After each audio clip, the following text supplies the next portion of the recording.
जनता जनार्दन सेवा कर रही थी।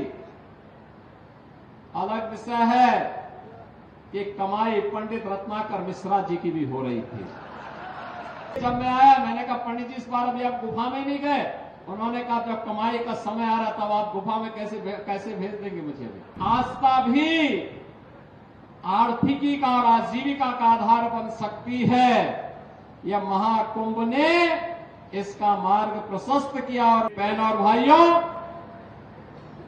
अभी हाल ही में महाकुंभ का आयोजन हुआ और महाकुंभ के इस आयोजन के माध्यम से आतिथ्य सत्कार का जो उदाहरण हमारे मिर्जापुर, भदोई और सोनभद्र की जनता ने प्रस्तुत किया वह अद्भुत था, अभिनंदनीय था, देश और दुनिया को अभिभूत करने वाला था। इसलिए महाकुंभ की सफलता में योगदान करने के लिए आप सभी के प्रति मैं हृदय से धन्यवाद ज्ञापित करने के लिए आज यहां मां विंध्यवासिनी के धाम में आया हूं। आपने देखा होगा 13 जनवरी से 26 फरवरी के बीच में चलने वाले महाकुंभ प्रयागराज ने पूरी दुनिया को अपनी ओर आकर्षित किया। भारत की सनातन परंपरा के प्रति पूरी दुनिया के आकर्षण को बढ़ते हुए आपने देखा होगा और लगातार 1.5 महीने तक मां विंध्यवासिनी धाम में भी भीड़ का यही जमावड़ा बना रहा।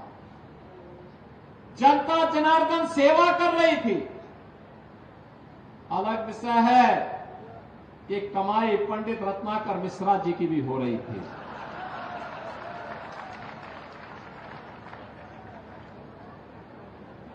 लेकिन वह भी भंडारा चला रहे थे, उन्होंने भी भंडारा चलाया था।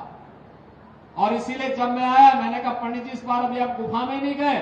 उन्होंने कहा जब कमाई का समय आ रहा तब आप गुफा में कैसे भेज देंगे मुझे अभी। ये तो जब ऑफ सीजन होगा तब गुफाओं में जाऊंगा।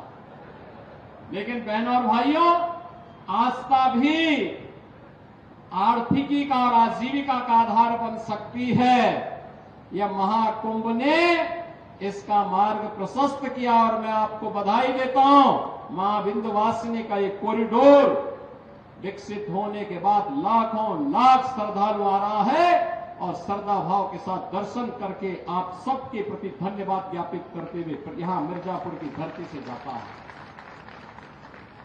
अच्छे जनप्रतिनिधि आप चुनते हैं, कार्य भी अच्छे होते हैं, अच्छे कार्य होते हैं। अभी हमारी सरकार ने तय किया है गंगा एक्सप्रेसवे देश का सबसे बड़ा एक्सप्रेसवे है। यह एक्सप्रेसवे अभी तक मेरठ से प्रयागराज के बीच में हम लोगों ने तय किया है कि हम लोग सर्वे करें और मां विंध्यवासिनी के धाम को जोड़ते हुए, बाबा विश्वनाथ धाम को जोड़ते हुए इस एक्सप्रेसवे को पूर्वांचल एक्सप्रेसवे के साथ जोड़ा जाए। क्योंकि हमारे पास जो संभावना होगी उसी संभावना को हम आगे बढ़ाएंगे।